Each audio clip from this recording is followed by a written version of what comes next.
یەکەم مەبەست لە سیرەی پێغەمبەر چییە؟ مەبەست لە سیرەی پێغەمبەر درود و سەلامی خوای لەسەر بێ باسکردنە لە ڕەچەڵەک و ژیانی تاکەکەسی و کۆمەڵایەتی پێغەمبەری خوا درود و سەلامی خوای لەسەر بێ هەر لە دایکبوونیەوە هەتا وەفاتکردنی. دووەم سیرەی پێغەمبەر درود و سەلامی خوای لەسەر بێ چۆن پارێزراوە و بەنەوەکانی ئەم سەردەما گەیشتووە.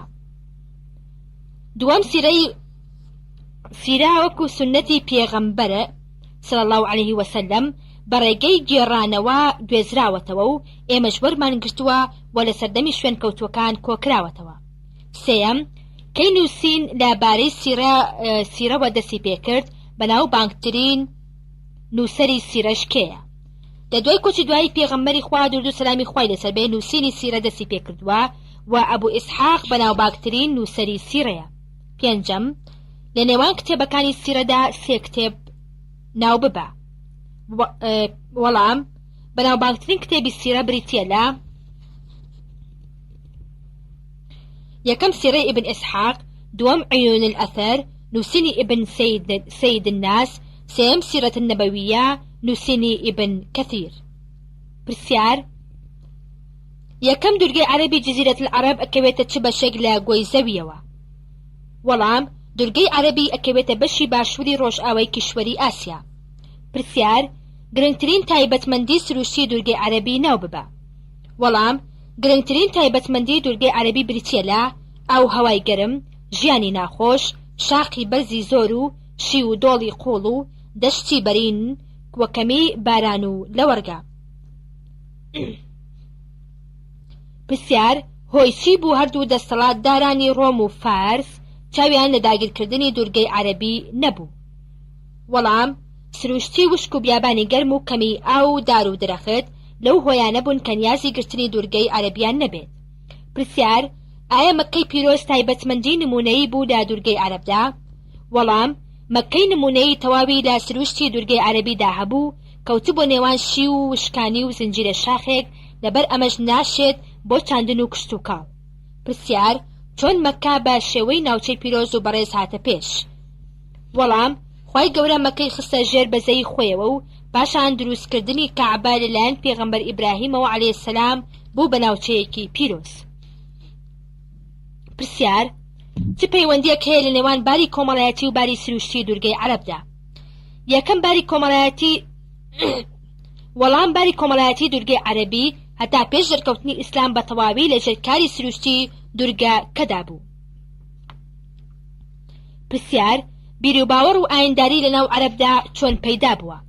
وەڵام چۆنەتی پەیدابوونی بتپەرستی لە ناویاندا لە بنەڕەتدا بەهۆی بیر و باوەڕی گومڕایانەی باوە باپیرانیان بوو، ئەمانیش واتانەوەکانیان لاساییان کردنەوە و هەڵیان گرتەوە. پرسیار: بە چ هۆیەک بتپەرستی بە شێوەی جیاواز لەناو دورگەی عەرەبدا پەیدا بوو؟ وەڵام هۆکاری پەیوەندی بتپەرستی بریتی بوو لە بێئیشی و نەمانی پەیوەندی هۆزەکان و نەبوونی هەستی کۆمەڵایەتی و ئاستی ڕۆشنبیری و ڕێپیشاندەر. پرسیار: حەنیفیەت مانای چییە؟ هەڵوێستی حەنیفیان بەرامبەر بتپەرستی چۆن بوو؟ وەڵام حەنیفیەت بریتیە لە ئاینی پێغەمبەر ئیبراهیم عەلەیهی سەلام، هەڵگرانی ئەم ئاینە پاکە زۆر دشایەتی بتپەرستانیان دەکرد. پرسیار: ئایا باری سروشتی دورگەی عەرەب کاری کردبووە سەر ڕەوشتی خەڵکی؟ وەڵام ژیانی سەخت و قورسی دورگەی عەرەبی کاری لە هەڵسوکەوتی خەڵک کردبوو. پرسیار: لە پێش عەدنان ناوی سێ کەس بهێنە لە باپیرانی پێغەمبەر عەلەیهی سەلام. وەڵام عەبدولموتەلیب و هاشم، عەبدولمەناف، عەدنان. پرسیار: بۆچی لەناو ڕەچەڵەک ناسان لە دوای عەدنان جیاوازیان هەیە؟ وەڵام بەهۆی جیاوازی ڕەچەڵەک ناسان ئەوەیە لە نێوان عەدنان و پێغەمبەر ئیسماعیل عەلەیهی سەلام و نێوان پێغەمبەر ئیسماعیل و ئادەم عەلەیهی سەلام چەند سەدەیەک هەیە. پرسیار: لە نێوان عەدنان و پێغەمبەر ئیسماعیل عەلەیهی سەلام چ پەیوەندیەک هەیە؟ وەڵام هەموو لەسەر ئەوە یەکدەنگن کە عەدنان لە وەچەی ئیسماعیل پێغەمبەرە عەلەیهی سەلام، بەڵام جیاوازیان هەیە لە ژمارەی ئەو کەسانەی کە لە نێوانیاندا هەیە. پرسیار: بنەماڵی دایک و باوکی پێغەمبەر عەلی درود و سەلامی خوای لەسەر بێت چ تایبەتمەندێکیان هەیە؟ وەڵام بنەماڵەیەکی ڕەسەن بوو، بۆ نمونە قوسەی فەرمانڕەوایەکی دادپەروەر و بەڕێز بوو قوسەی و عەبدولموتەلیب لە مناڵە بەڕێزەکانی عەبدولمەناف بوون، هەردوو تایبەتمەندی باو باپیری خۆی هەبووە. پرسیار چ پەیوەندیەک هەیە لە نێوان هەڵکەندنی بیری زەمزەم و بڕیاری عەبدولموتەلیب بۆ قوربانیکردنی یەکێک لە منداڵەکانی؟ وەڵام بۆ ئەوەی سوپاس و پێزانینی خۆی بۆ خوای گەورە ڕابگەێنێ کە نیعمەتی هەڵکەندنی بیری زەمزەمی بەخشی بە عەبدولموتەلیب. پرسیار ناوی باوک و دایکی پێغەمبەر درود و سەلامی خوای لەسەر بێ چی بووە؟ وەڵام ناوی باوکی پێغەمبەر درود و سەلامی خوای لەسەر بێ عەبدوڵایە و ناوی دایکیشی ئامینەیە. پرسیار کەی باوکی پێغەمبەر درود و سەلامی خوای لەسەر بێ کۆچی دوایی کرد وایە لەکوێ ناشتیان؟ وەڵام بەر لە دایکبوونی پێغەمبەر درود و سەلامی خوای لەسەر بێ باوکی کۆچی دوایی کرد و لە شاری مەدینە بە خاک سپێردرا. پرسیار ئایا باری دووگیانی دایکی پێغەمبەر درود و سەلامی خوای لەسەر بێ وەک ژنانی تر ئاسایی بوو؟ وەڵام باری دووگیانی دایکی پێغەمبەر عەلەیهی سەلام وەکو ژنانی تر وابوو لە پاش 9 مانگ منداڵی بوو، بەڵام لە کاتی سکپڕیدا هەستی بە هیچ ئازارێک نەکردووە. پرسیار بەبەستی هاوڵانی فیل ئەسحاب الفیل لە شەڵاوبردنیان بۆ سەر مەککە چی بوو و لە دواییدا چیان بەسەرهات و گرنگترین ڕووداوی ئەو ساڵە چی بوو؟ وەڵام گرنگترین مەبەستی ئەسحاب الفیل هاوڵانی فیل بریتی بوو لە وێرانکردنی کەعبەی پیرۆز و دانانی قەلیز لە جیاتی کەعبە. گرنگترین ڕووداوی ئەو ساڵە لە دایکبوونی پێغەمبەر عەلەیهی سەلام بوو. پرسیار مێژوو لە دایکبوونی پێغەمبەر درود و سەلامی خوای لەسەر بێ لە چی مانگ و ساڵێکدا بوو؟ وەڵام پێغەمبەر درود و سەلامی خوای لەسەر بێ لە 12 ڕەبیع الئەوەل لە ساڵی فیل بەرامبەر 570 زاینی لەدایک بووە. پرسیار یەکەم لە دوای لەدایکبوونی پێغەمبەر درود و سەلامی خوای لەسەر بێ چ کەسێک ناوی محەممەدی لێنا و مانای محەممەد چییە؟ وەڵام عەبدولموتەلیبی باپیری پێغەمبەر ناوی لێنا محەممەد و محەممەد مانای سپاسگوزار و ڕێزلێکگیراو دێت. پرسیار دایانی پێغەمبەر درود و سەلامی خوای لەسەر بێ ناوی چی بوو لەکوێ دەشیا؟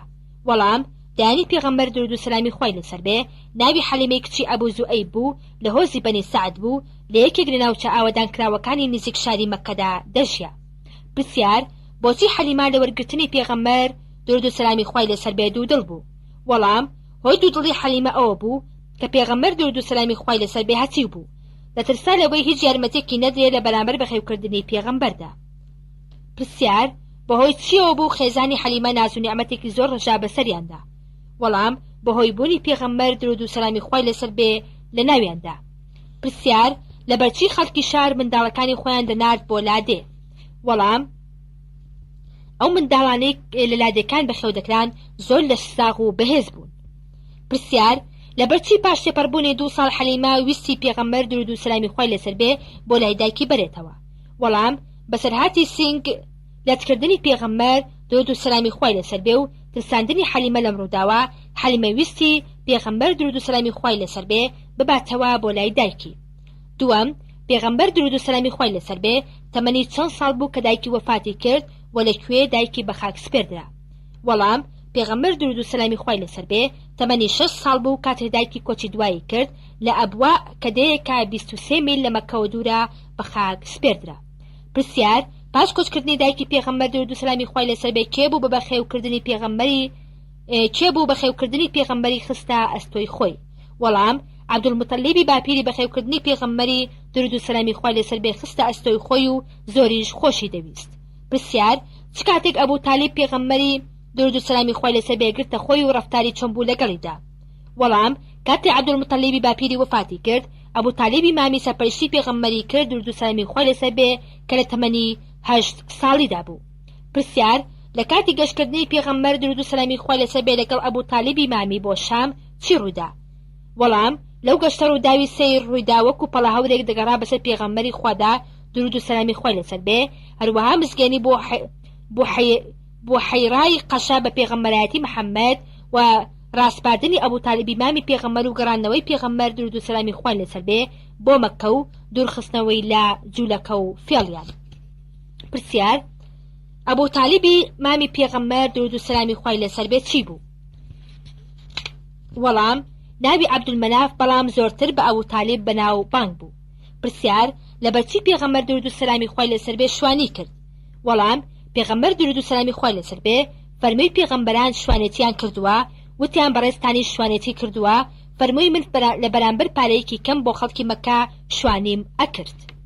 پرسیار: شوانێتی لە پێشبوونی بە پێغەمبەر چ گرنگێکی هەبوو لەسەر ژیانی پێغەمبەر؟ ئەوانەی شوانی ئەکەن بەهۆی ئارامگرتنیان لەسەر سەختی و ناخۆشیشیان، ڕادێن لەسەر تەنگ و چەڵەمەیە کە تووشی دەبن و هەست بە لێپرسراوێتی و ئەرکی سەرشانیان زیاتر دەکەن. پرسیار: لە ڕۆژی فجار چی ڕوویدا؟ ئایا پێغەمبەر درود و سەلامی خوای لەسەر بێ لەم ڕووداوەدا بەشدار بوو؟ وەڵام شەڕێک بەرپا بوو لە یەکێک لە مانگە حرامەکاندا، پێغەمبەر درود و سەلامی خوای لەسەر بێ و مامەکانی بەشداریان تێدا کرد. پرسیار: کێ بوو خەڵکی بان کرد بۆ پەیمانی فضول و هۆی چی بوو؟ وەڵام: یەکەم کەس خەڵکی بان کرد بۆ پەیمانی فضول زوبێری کوڕی عەبدولموتەلیب بوو و لە هۆزی بەنی هاشم بوو، ئەمەش بۆ بەرگری لە ستەم لێکرا و ڕزگارکردنیان لە دەستی زۆردارەکان. پرسیار: یەکەم بۆچی پێغەمبەر درود و سەلامی خوای لەسەر بێ بۆ جاری دووەم گەشتی کرد بۆ شام بۆ تەمەنی لەو کاتەدا چەند ساڵ بوو؟ وەڵام: پێغەمبەر درود و سەلامی خوای لەسەر بێ بۆ جاری دووەم بە مەبەستی بازرگانی بۆ خەدیجە چوو بۆ شام و تەمەنی لەو کاتەدا 25 ساڵ بوو. پرسیار: ڕێز و پایی خەدیجە درود عەلەیها سەلام لە مەککەدا چۆن بوو؟ وەڵام: خەدیجە لەناو خەڵکی مەککەدا بە ژنێکی ئازا و بەڕێز و دەوڵەمەند بەناوبانگ بوو. پرسیار: پێشەکی خوازبێنی پێغەمبەر درود و سەلامی خوای لەسەر بێ بۆ خەدیجە چۆن بوو؟ وەڵام: پاش ئەوەی خەدیجە لە دەستپاکی و ڕازەوەی پێغەمبەر درود و سەلامی خوای لەسەر بێ ئاگادار بوو، یەکێکی نار بۆ لای پێغەمبەر درود و سەلامی خوای لەسەر بێ بۆ گفتوگۆ لەسەربوونی بە خێزانی و هاوسەرەتی. پرسیار: لەبەرچی خەڵکی قوڕیش کەعبەیان چا کردەوە؟ وەڵام: بۆ ئەوەی کەعبە نەڕوخێت لە ئەنجامی خراپبوون و ڕزینی دیوارەکانی بەهۆی لافاوە و بۆ پاراستنی لە تەڵان نەکردنی شتەکانی ناو کەعبە، خەڵکی قوڕیش هەستان بە دووبارە چاکبوونکردنەوەی دیوارەکانی کەعبە. پرسیار: کام هۆزی مەککە حەجەر ئەسوەدی لە جێی خۆی دانا؟ وەڵام: پاش ئەوەی سەرۆکی هۆزەکانی مەککە ڕازی بوون بە ناوبشیوانی پێغەمبەر درود و سەلامی خوای لەسەر بێ، هەمویان پێکەوە حەجەر ئەسوەدیان خستەوە جێگەکەی خۆی. پرسیار: پەیوەندی پارانەوەی ئیبراهیم عەلەیهی سەلام بە هاتنی پێغەمبەر درود و سەلامی خوای لەسەر بێ کامەیە؟ وەڵام: پەیوەندی پارانەوەی ئیبراهیم پێغەمبەر عەلەیهی سەلام ئەوە بوو کە فەرمووی خوایە لە ناویاندا پێغەمبەرێکیان بۆ بنێرە. پرسیار: ئایا پێش هاتنی پێغەمبەر صلی الله علیه وسلم هیچ هاوڵێک هاتبوو دەربارەی پێغەمبەرایەتیەکەی؟ وەڵام: پێغەمبەر عیسا عەلەیهی سەلام مزگەنیدا بوو بە هاتنی پێغەمبەر درود و سەلامی خوای لەسەر بێ و فەرمووی مزگەنی ئەدەم بە پێغەمبەرێک لە دوای خۆم دێت بە ناوی محەممەد. پرسیار: ئەم فەرمودەی پێغەمبەری خوا درود و سەلامی خوای لەسەر بێ کە دەفەرمێ هاتنی من و بانگەوازەکەم پەیوەندی لەگەڵ پەیامی باوکم تەواو بکە؟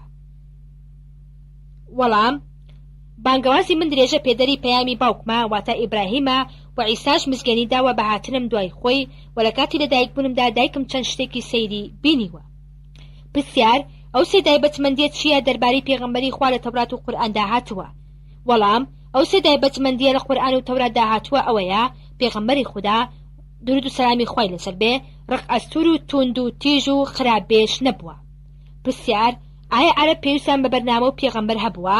وەڵام: خەڵکی عەرەب پێویستیان بە بەرنامەی ژیان هەبوو بۆ ئەوەی لەو گومڕایی و سەر لێ شێواویە کە تێیدا دەژیان ڕزگاریان بێت.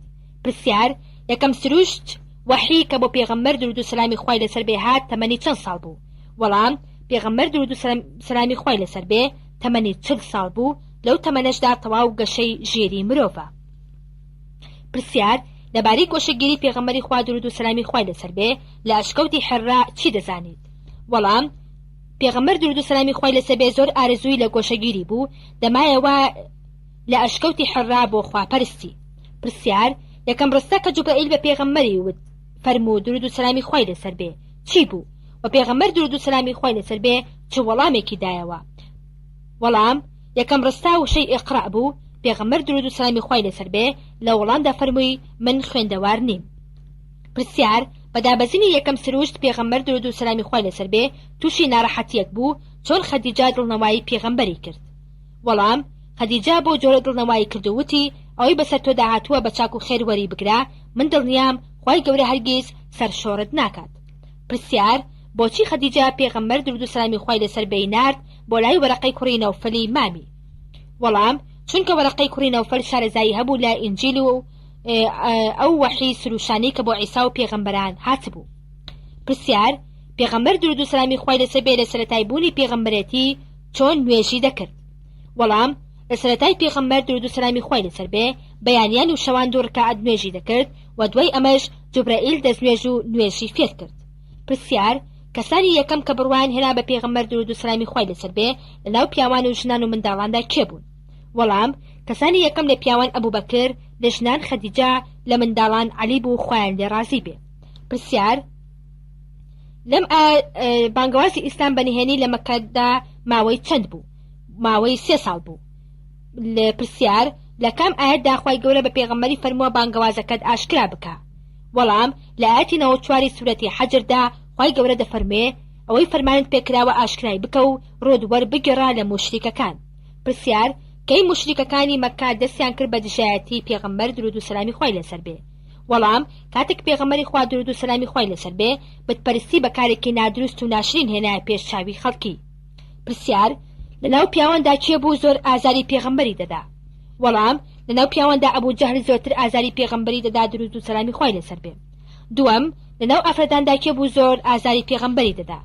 لەناو ئافرەتاندا ئوم جەمیل خێزانی ئەبوو تالیب زۆرتر ئازاری پێغەمبەری خوای دەدا. پرسیار لەبەرچی بێبڕواکان لە جاتی کوشتنی پێغەمبەر دەستیان کرد بە ئازاردان و گاڵتەپێکردنی؟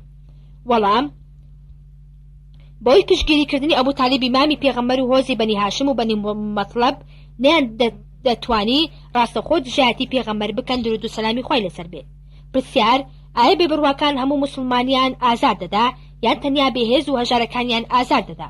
وەڵام هەموو موسڵمانان ئازار دەدران، هەژارەکان زۆرتر ئازار دەدران. پرسیار لەبەر ئەوەی ئەشکەنجە و ئازارێکی زۆریان چەشت بوو لەلایەن بێ. پرسیار بۆچی پێغەمبەر درود و سەلامی خوای لەسەر بێ بە بنەماڵی یاسری فەرموو ئەی بنەماڵی یاسر ئارام بگرن، مزگەێنیتان دەدەمێ بە بەهەشت؟ وەڵام لەبەر ئەوەی ئەشکەنجە و ئازارێکی زۆریان چەشت بوو لەلایەن بێبڕوایانەوە. پرسیار هۆی چی بوو موسڵمانان کۆچیان کرد بۆ حەبەشە؟ وەڵام بۆ پاراستنی لە ئاینەکەیان و ڕزگاربوونیان لە ستەمی بێبڕواکانی مەککە. پرسیار یەکەم کەس کێ بوو پێشنیاری کۆچکردنی بۆ حەبەشە کرد؟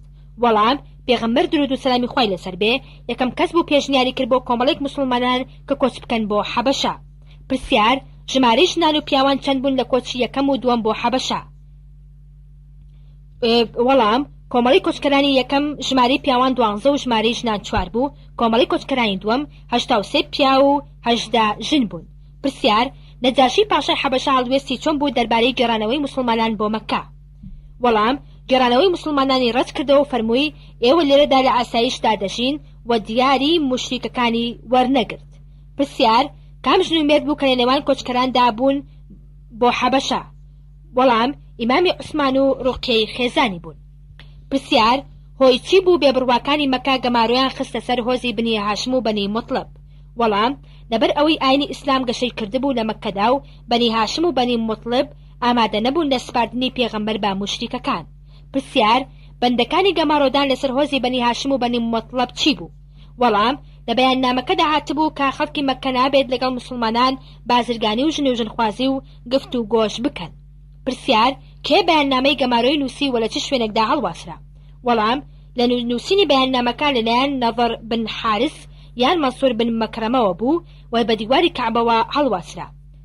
پرسیار مسلمانان و خزمانی پێغەمبەر درود و سەلامی خوای لەسەر بێ چەند مانەوە لە دۆڵی ئەبوو تالیب لە ژێر گەمارۆکە؟ وەڵام ماوەی 3 ساڵمانەوە. پرسیار گەماڕۆی سەر مسلمانان چۆن کۆتایی پێهات؟ وەڵام تێکۆشانی کۆمەڵێک لە هۆزی قوڕیش لەوانە هیشام بن عەمرە. پرسیار ڕووداوی لەتبوونی مانگ چۆن بوو؟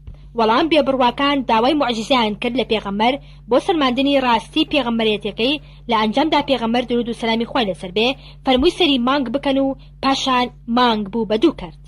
پرسیار چ شتێک بوو بەهۆی موسڵمانبوونی حەمزە بن عەبدولموتەلیب؟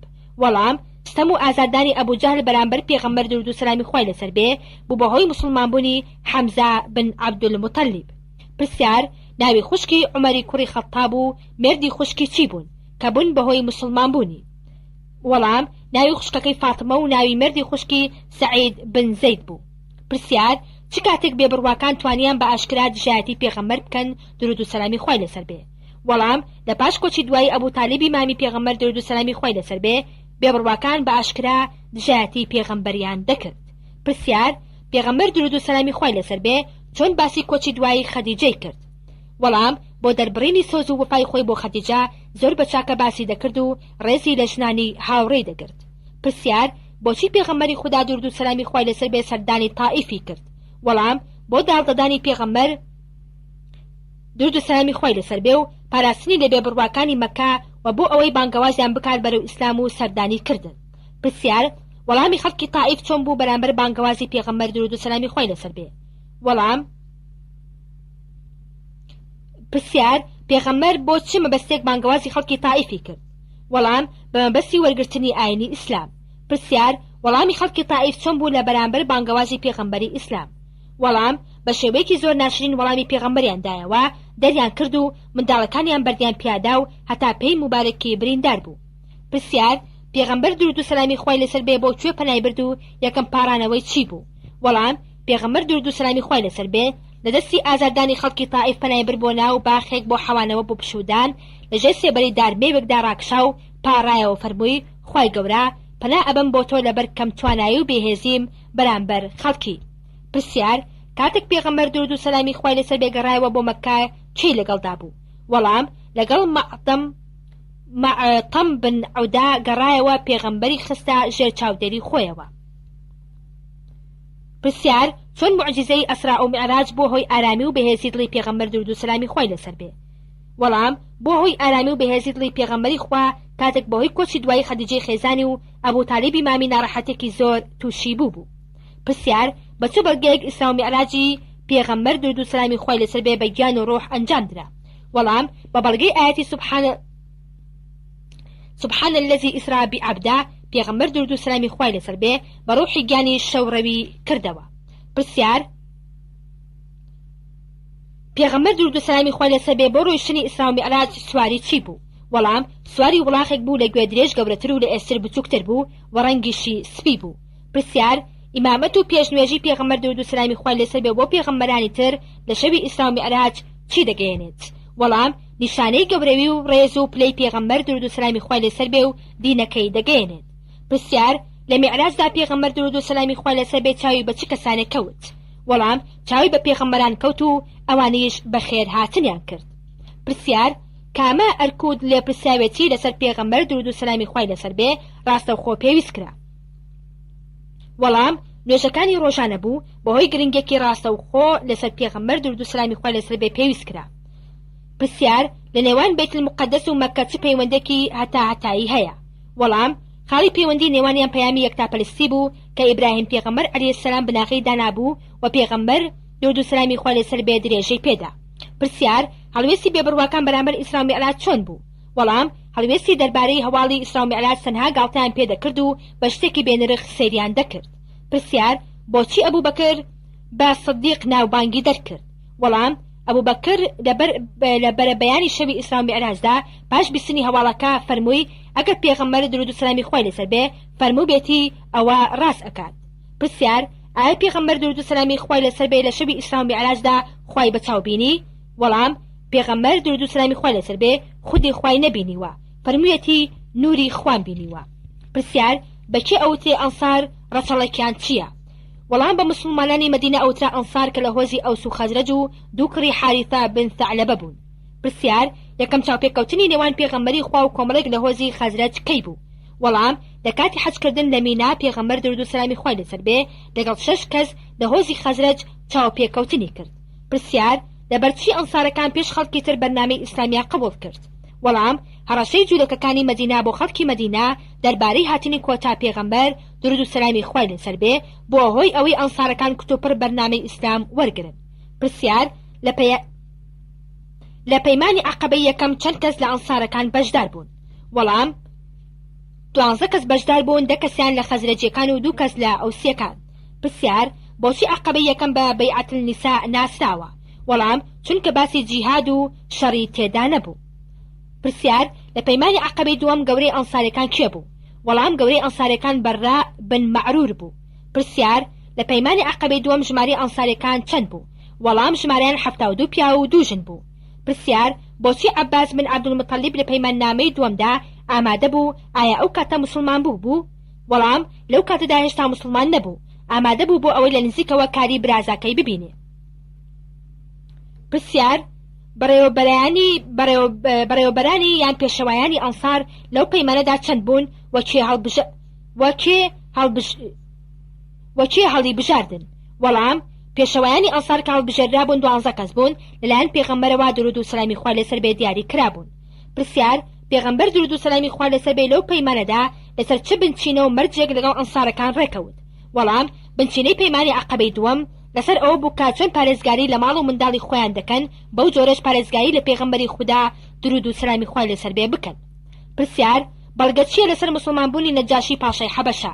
وەڵام نوێژی نادیار غائیبی پێغەمبەر و مسلمانان لەسەر نەجاشی لە کاتی کۆچکردنیدا ئەوە دەسەنمێنێت کە مسلمان بوو. پرسیار: پێغەمبەر درود و سەلامی خوا لەسەر بێ دەربارەی بەیاننامەی گەماری و ئابووری چی فەرموو؟ وەڵام پێغەمبەری خوا فەرمووی مۆریانە کرمیدار بێجگە لە ناوی خوا تەواوی بەیاننامەکەی خواردووە.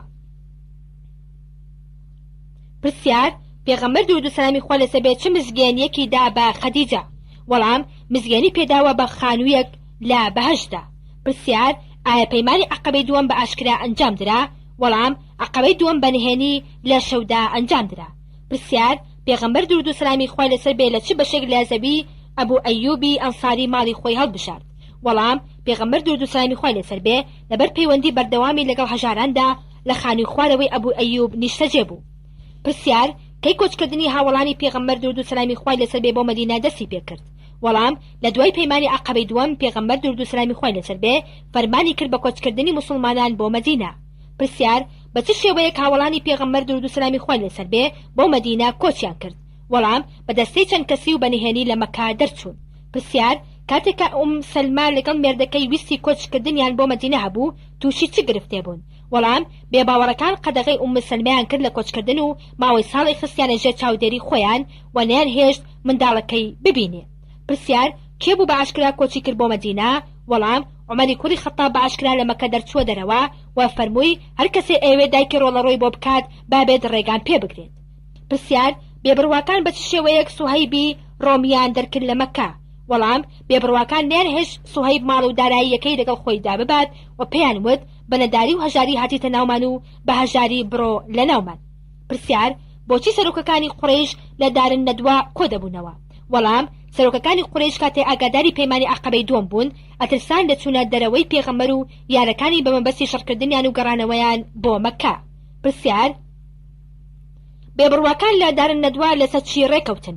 وەڵام ڕێکەوتن لەسەر کوشتنی پێغەمبەر درود و سەلامی خوا لەسەر بێ بە بەشداربوونی لە هەر هۆزەی یەک کەس بە شمشێری تیژ بدەن بەسەر پێغەمبەردا و شەهیدی بکەن لە ئەنجامدا خوێنی لەناو هۆزەکەدا ون ببێت.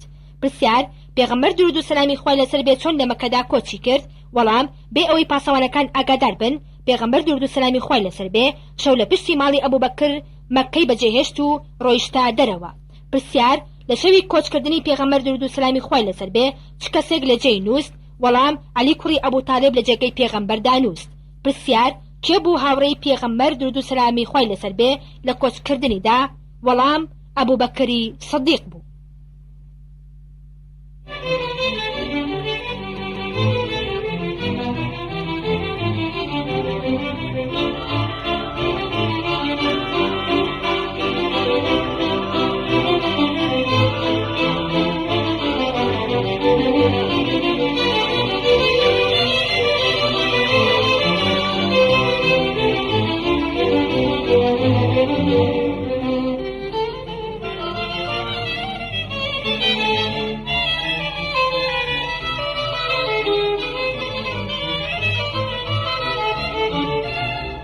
کاسێتی پێنجەم دیوی دووەم.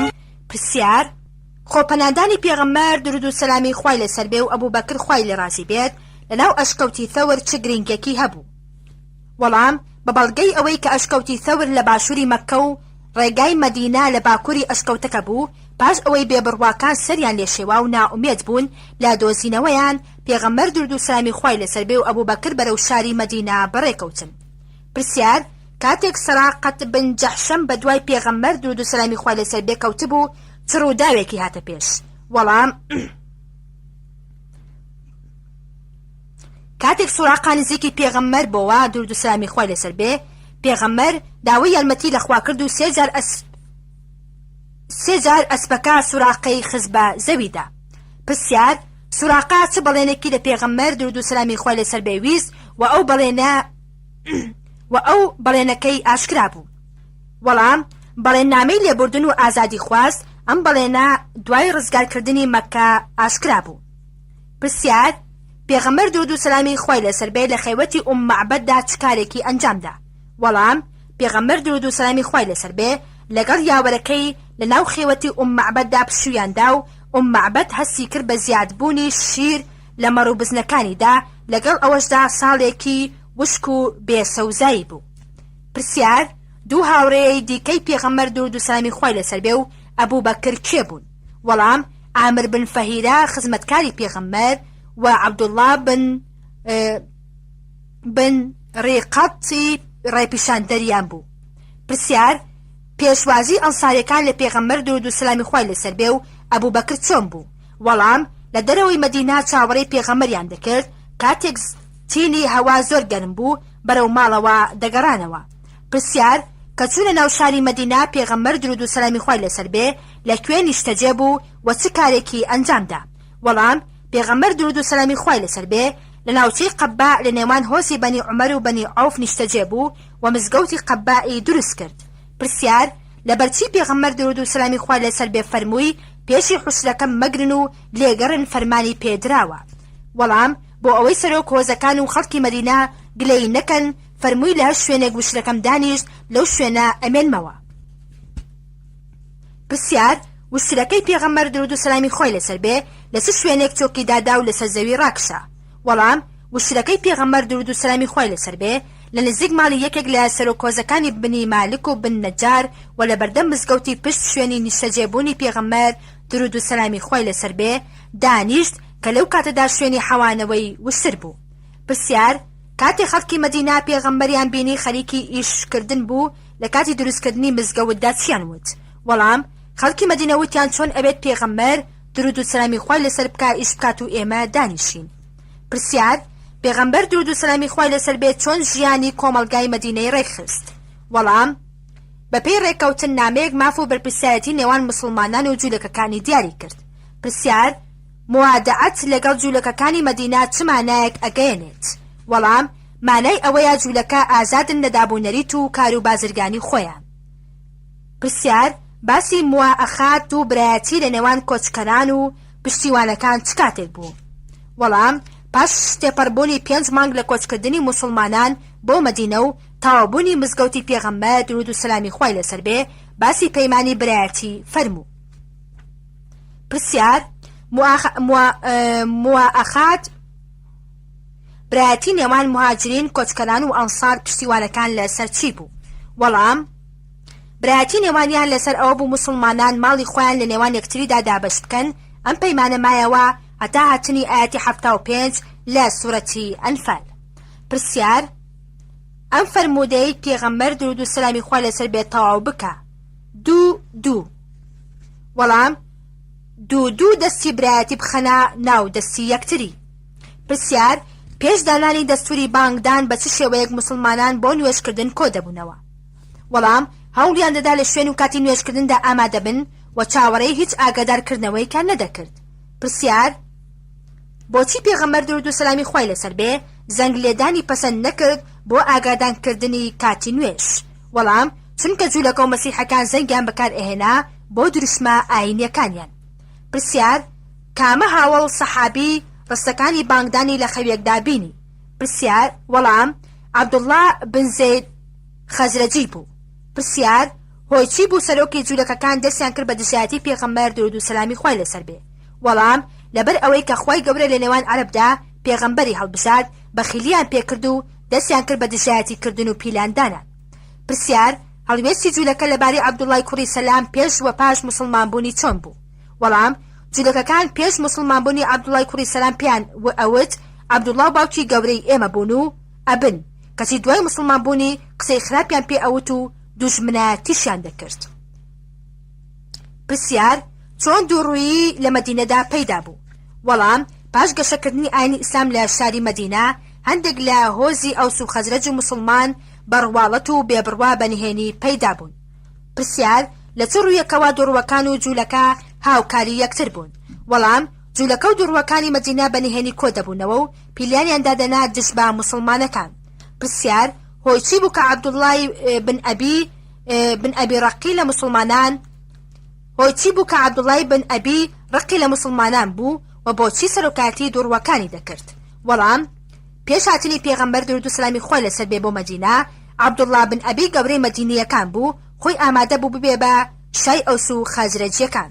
پرسیار مەترسی کامیان زۆرترە بۆ مسلمانان، بێبڕوەکان یان دوڕوەکان؟ وەڵام لەبەر ئەوەی دوڕوەکان ئاگادار بوون لە نهێنی مسلمانان، مەترسیان زۆرتر بوو. پرسیار لەبەرچی پێغەمبەر درود و سلامی خۆی لەسەر بێ ناوی دوڕوەکانی لەلای هیچ کەسێ نەئەبرد؟ وەڵام لەبەر ئەوەی مۆڵەتیان هەبێ بگەڕێنەوە و تەوبە بکەن. پرسیار چ کاتێک ڕووگەی مسلمانان لە بەیت المقەدەسەوە گۆڕا بۆ مەککە؟ وەڵام مانگی شەعبان ساڵی دووەمی کۆچی و دوای 18 مانگ لە کۆچکردنی پێغەمبەر بۆ مەدینە. پرسیار مەبەستی دژایەتیکردنی جوولەکە بەرامبەر بە گۆڕانی قیبلە چی بوو؟ وەڵام بۆ ئەوەی گومان و دوودڵی بخەنە ناودڵی مسلمانانەوە. پرسیار کام هاوڵ بۆ یەکەم جار ڕووی کردە کەعبە بۆ نوێژکردن؟ وەڵام ئەبوو سەعید حارث بن نەفیعی ئەنساری بوو. پرسیار لە چ ساڵێکدا ڕۆژوو لەسەر مسلمانان واجب بوو؟ وەڵام لە ساڵی دووەمی کۆچی بوو. پرسیار پێغەمبەر درود و سلامی خۆی لەسەر بێ چەند ڕەمەزان بە ڕۆژوو بوو؟ وەڵام 9 ڕەمەزان بە ڕۆژوو بوو. پرسیار فەرمانی پێغەمبەر درود و سلامی خۆی لەسەر بێ بۆ مسلمانان چی بوو دەربارەی گەڕانەوەی کاروانی ئەبوو سوفیان لە شام؟ وەڵام پێغەمبەر درود و سلامی خۆی لەسەر بێ فەرمانی بە مسلمانان کرد کە ڕێگە بە کاروانی بێبڕواکان بگرن و فشاری ئابووریان بخەنە سەر، ئەمەش بۆ تۆڵەسەندنەوە لە بێباوەڕانی مەککە لە ئەنجامی دەست بەسەراگرتنیان بەسەر ماڵ و سامانی مسلماناندا. پرسیار مسلمانەکان لەگەڵ بێباوەڕانی مەککە لە چ شوێنێک ڕوبەڕووی یەکتر بوونەوە؟ وەڵام مسلمانان بۆ گرتنی کاروانەکە ئەبوو سوفیان، بێباوەڕان بۆ پاراستنی کاروانەکە لە بەدر ڕوبەڕوو بوونەوە. پرسیار لە جەنگی بەدر ژمارەی مسلمانان و بێباوەڕەکان چەند بوو؟ وەڵام ژمارەی مسلمانەکان 314 کەس و بێباوەڕەکان 1000 کەس بوون. پرسیار لەبەرچی پێغەمبەر درود و سلامی خۆی لەسەر بێ زۆرتر بە پشتیوانەکان ئەنساریەکان ڕاوێژی دەکرد؟ وەڵام چونکە ئەنساریەکان ژمارەیان زۆرتر بوو و لە پەیمانی عەقەبەی دووەمدا پەیمانیان بە پاراستنی پێغەمبەر لە مەدینە دابوو. پرسیار سعد بن مەعاز چی بە پێغەمبەر درود و سلامی خۆی لەسەر بێ فەرموو؟ وەڵام فەرمووی سن بەخوای پێغەمبەر درود و سلامی خۆی لەسەر بێ ئەگەر فەرمان بکەی کە خۆفڕێ بدەینە دەریاوە خۆفڕێ دەینە دەریاوە دڵنیا بە هەرگیز دواناکەوی. پرسیار کێ بوو پێشنیاری پێغەمبەر درود و سلامی خۆی لەسەر بێ کرد بۆ ئەوەی لە شەڕدا فێڵ بەکار بێنێت؟ وەڵام حەباب کوڕی مەنزەر بوو. پرسیار پێغەمبەر درود و سلامی خۆی لەسەر بێ لە جەنگی بەدردا چۆن هاوڵانی ڕیز دەکرد؟ وەڵام لە چەند ڕیزی سێگۆشەیدا ڕێکی دەخستن. پرسیار سەرەتای دەستپێکردنی شەڕی بەدر لە شەڕی بەرامبەر دوو کەسیدا کێ سەرکەوتوو بوو؟ وەڵام سەرکەوتن بۆ دوو کەس لە مسلمانەکان بوو لەبەر ئەوەی وەلید و عوتبە و شەیبەت کوڕانی ڕەبیعە کوژران. پرسیار لە کاتی جەنگی بەدردا پێغەمبەر درود و سلامی خۆی لەسەر بێ کە تەماشای جەنگەکەی دەکرد چ دوعایەکی فەرموو؟ وەڵام فەرمووی خوای گیان ئەگەر ئەم کۆمەڵە لەناو بچن نامێنێ کەسێک لەسەر زەوی کە تۆ بپەرستێت. پرسیار ژمارەی کوژرا و دیلەکانی بێبڕواکان لە جەنگی بەدردا چەند بوو؟ وەڵام ژمارەی کوژراوەکان 7 کەس و ژمارەی دیلەکانیش 7 کەس بوو. پرسیار مخیریق کێ بوو؟ چ وەسیەتێکی کرد و پێغەمبەر درود و سلامی خۆی لەسەر بێ دەربارەی چی فەرموو؟ وەڵام مخیریق یەکێک بوو لە زاناجوولەکەکان پاشان مسلمان بوو، ویستی تەواوی سەروەت و سامانی بدا بە پێغەمبەر درود و سلامی خۆی لەسەر بێ و پێغەمبەر دەربارەی فەرموو چاکترینی جوولەکەکان بوو. پرسیار لەبارەی دوڕوەکان چ کەسێک ئەمینداری پێغەمبەر بوو؟ وەڵام حوزەیفەت بن لیمان. پرسیار پێش دەستپێکردنی جەنگی بەدر پێغەمبەر درود و سلامی خۆی لەسەر بێ چ مزگەینێکی دا بە هاوڵانی؟ وەڵام پێغەمبەر درود و سلامی خۆی لەسەر بێ مزگەنی دا بە هاوڵان و فەرمووی بڕۆن بۆ پێشەوە مزگەنی بێت خوای گەورە بەڵێنی سەرکەوتنی بە من داوە. پرسیار چەند کەس لە مسلمانان لە جەنگی بەدر شەید بوون؟ وەڵام 14 کەس شەید بوون. پرسیار بۆچی جەنگی بەدر زۆر گرنگ بوو؟ وەڵام گرنگی جەنگی بەدر لەوەدا بوو کە ڕاستی و ناڕاستی واتە حەق و باتڵ لێک جاکرایەوە و ئیسلام سەرکەوت و بێبڕواکان سەرشۆڕ بوون. پرسیار: دوای کوژرانی ژمارەیەکی زۆر لە بێبڕواکان لە جەنگی بەدر ئەبوو سوفیان چ نەزرێکی لەخۆ گرت؟ وەڵام: لە دوای شکانی بێباوەڕەکان لە جەنگی بەدردا ئەبوو سوفیان نەزری ئەوەی کرد کە ئاو لە دەموچاوی نەکەوێت هەتا شەڕ لەگەڵ موسڵمانان نەکاتەوە. پرسیار: بەچ هۆیەک شەڕی سویق بەم ناوەوە ناوی لێنرا؟ وەڵام: بۆ ئەوەی ئەبوو سوفیان لەگەڵ 200 چەکدار بتوانن زووتر دەرباز بن، کیسە ئاردەکانیان فڕێدا لەبەر ئەوە ناونرا جەنگی سوتین. پرسیار: چۆن جوولەکەکانی بنی فینقاع پەیمان شکێنیان کرد؟ وەڵام: پێغەمبەر درود و سەلامی خوا لەسەر بێ داوای لە جوولەکەکانی بنی قینقاع کرد کە پابەندی ڕێکەوتن نامەکەیان بن، بەڵام ئەوان بە فیزێکەوە ڕایان کرد، پاشان لەگەڵ مسلمانەکان کەوتنە شەڕکردن. پرسیار: لەبەرچی عەبدوڵڵا بن ئەبی پاڵپشتی لە جوولەکەکانی بەنی قینقاع کرد و بە چ شێوەیەک؟ وەڵام: عەبدوڵڵا بن ئەبی هاوپەیمانی بوو لەگەڵ خەزرەج و دوڕوەکان، داوای لێیان کرد کە جوولەکە لەگەڵ ماڵ و سەروەتیان لە مەدینە بڕۆنە دەرەوە. پرسیار: لەبەرچی پێغەمبەر درود و سەلامی خۆی لەسەر بێ داوای سزادانی کەعب بن ئەشرەفی کرد؟ وەڵام: چونکە بە هۆنراوەکانی هانی دژمنانی ئیسلامی ئەدا و قسەی ناشرینی بە ئافرەتانی موسڵمان دەوت. پرسیار: هۆی چی بوو ئەبوو سوفیان بوو بە سەرکردەی قوڕێش لە پاش جەنگی بەدردا؟ وەڵام: لە پاش مردنی ژمارەیەک لە سەرکردەکانی قوڕێش ئەبوو سوفیان بوو بە سەرۆکی قوڕێش. پرسیار: بێبڕواکان لە جەنگی ئوحود چەند کەس بوون لەبەرچی ئافرەتیان هێنابوو لەگەڵ خۆیان؟ وەڵام: لە جەنگی ئوحود ژمارەی بێبڕواکان 3000 کەس بوو بۆ ئەوەی ڕانەکەن ئافرەتانیان هێنابوو. پرسیار: دوای هاتنی بێباوەڕەکان و جەنگ لەگەڵ مسلمانان پێغەمبەر درود و سەلامی خوا لەسەر بێ لە چ بارەیەکەوە پرسی بە هاوڵانی کرد؟ وەڵام: دوای ئەوەی کە بێباوەڕان نزیک مەدینە بوون بۆ جەنگی ڕاپرسی پێغەمبەر درود و سەلامی خوا لەسەر بێ لەسەر ئەوە بوو ئایا لە ناو شاری مەدینە شەڕ بکەن یان لە دەرەوەی. پرسیار: ئیشی تر هاوێژە مسلمانەکان لە جەنگی ئوحوددا چی بوو و لێ پرسراوی ئەوان کێ بوو؟ وەڵام: تر هاوێژەکان فەرمانیان پێکرا بوو کە پارێزگاری لە شوێنی تایبەتی خۆیان بکەن و بمێننەوە و فەرماندەکەیان عەبدوڵڵا بن جەبیر بوو. پرسیار: هۆی شکانی مسلمانەکان لە شەڕی ئوحوددا چی بوو؟ وەڵام: بۆی کەم تەرخەمی تر هاوێژەکان بوو کە بێ فەرمانی پێغەمبەر درود و سەلامی خۆی لەسەر بێ ڕایان کرد و شوێنەکەیان بەجێهێشت. کە بێ فەرمانی پێغەمبەریان کرد و شوێنەکەیان بەجێهێشت. پرسیار: ئەنەس بن نەضەر لەبارەی ئەو مسلمانانەی کە وازیان لە شەڕکردن هێنابوو چی وت؟ وەڵام: ئەنەس بن نەضەر بەوانی وت لەسەر چی وەستاون؟ وتیان پێغەمبەر درود و سەلامی خوا لەسەر بێ شەید بوو. ئەنەس وتی ئەگەر ئەو هەواڵە ڕاست بێت ئێوە دوای ئەو ژیانتان بۆ چییە؟ هەڵسن لەسەر ئەو شتەی کە بۆی شەید بوو بجەنگن. پرسیار: چەند کەس لە مسلمانان لە شەڕی ئوحود شەید بوون؟ وەڵام: 7 کەس. پرسیار: پێغەمبەر درود و سەلامی خوا لەسەر بێ چۆن شەهیدەکانی ئوحودی ناشت؟ وەڵام: پێغەمبەر درود و سەلامی خوا لەسەر بێ شەهیدەکانی بەجێبەرگی خۆیان دوو پێکەوە ناشتنی.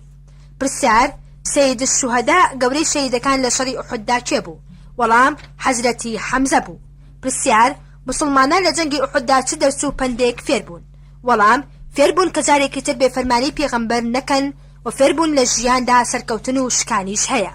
پرسیار: مەبەستی مسلمانان لە شەڕی حەمرا ئەسەد چی بوو؟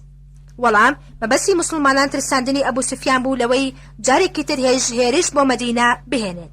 پرسیار: بۆچی پێغەمبەر درود و سەلامی خوا لەسەر بێ بەشداری کردن لە شەڕی حەمرا ئەسەد بەشداری کردنی لە شەڕی ئوحود بە مەرجدا نابوو؟ وەڵام: بۆ ئەوەی بزانێت تا چ ڕادەیەک بە فەرمانی ئەو دەکەن. پرسیار: ژمارەی لیژنەی نوێنەری ڕەجیع چەند کەس بوون و چ هۆزێک هێرشی کردە سەریان؟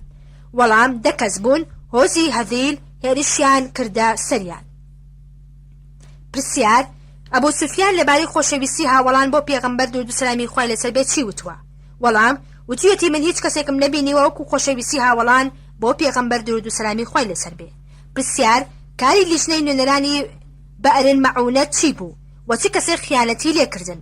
وەڵام: کاری نوێنەرانی بەئرن مەعونە بانکردنی خەڵکی نەجد بوو بۆ ئیسلام و فێرکردنیان بوو ژمارەیان 40 کەس بوون و کۆمەڵێک لە هۆزی سەلیم هێرشیان کردا سەریان.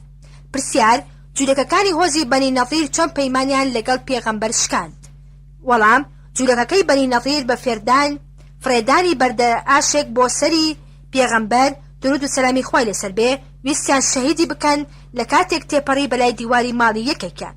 پرسیار: جوولەکەی بەنی نەظیر دوای ئەوەی 6 شەو و ڕۆژ لەلایەن موسڵمانانەوە گەمارۆ درابوون چیان بە لە پێغەمبەر درود و سەلامی خوای لەسەر بێ داوا کرد.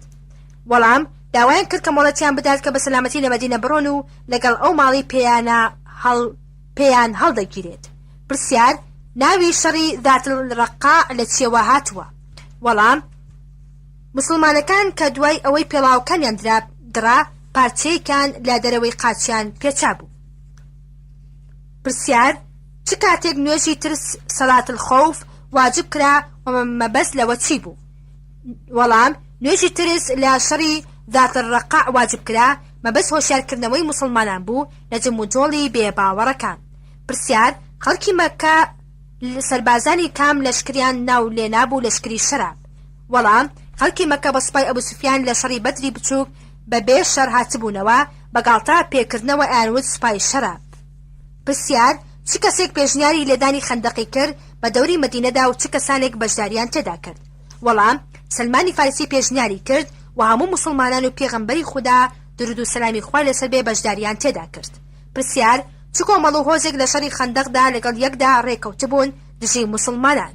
وەڵام لە شەڕی خەندەق و هۆزەکانی قوڕێش، غەطفان، بنو مرە و ئەشجاع هاوپەیمانی یەکتر بوون. پرسیار لە کاتی هەڵکەندنی خەندەقدا لە ماڵی جابری کوڕی عەبدوڵڵا چ مۆعجیزەیەک ڕوویدا لەسەر دەستی پێغەمبەر درود و سەلامی خوای لەسەر بێ؟ وەڵام بە گۆشتی یەک بەرخ و یەک مەنجۆ واتە 3 کیلۆ 1000 کەسی تێر کرد. پرسیار ئایا بێباوەڕەکان توانیان لە خەندەقەکە تێپەڕ بن؟ وەڵام 4 کەس توانیان لە خەندەقەکە تێپەڕن، ئەوانش عەمەر بن عەبدود کە بەدەستی حەزرەتی عەلی کوژرا و 3 کەسەکەی تر ڕایان کرد. پرسیار چ کەسێک بوو کە توانی پەرتەوازەیی دروست بکات لە نێوان هۆزە هاوپەیمانەکان و جوولەکەکان؟ وەڵام نەعیم بن مەسعود بە پێشنیاری پێغەمبەر درود و سەلامی خوای لەسەر بێ توانی نێوان بێباوەڕان تێک بدا. پرسیار خوای گەورە بەهۆی چیەوە پێغەمبەر و مسلمانانی لە شەڕی خەندەق سەرخست؟ وەڵام خوای گەورە بەهۆی ڕەشەبایەکی تند خێوەتەکانیان تێکدا و بووە هۆی ماندووبوون و ناڕەحەتێکی زۆر لە ئەنجامدا بێباوەڕەکان سەریان لێشێوا و پەرتەوازە بوون. پرسیار جوولەکەی بنی قەڕیضە و کۆمەڵ و هۆزەکانی تر لەسەر چی ڕێکەوت بوون؟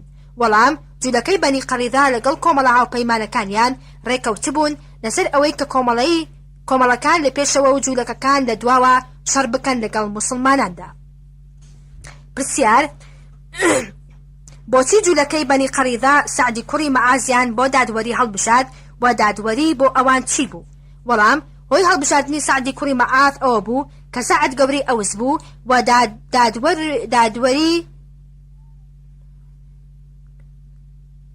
و دادوەری دەکرد بە کوژرانی شەڕکەرەکانی جوولەکەی بەنی قەڕیضە و منداڵەکانیان بە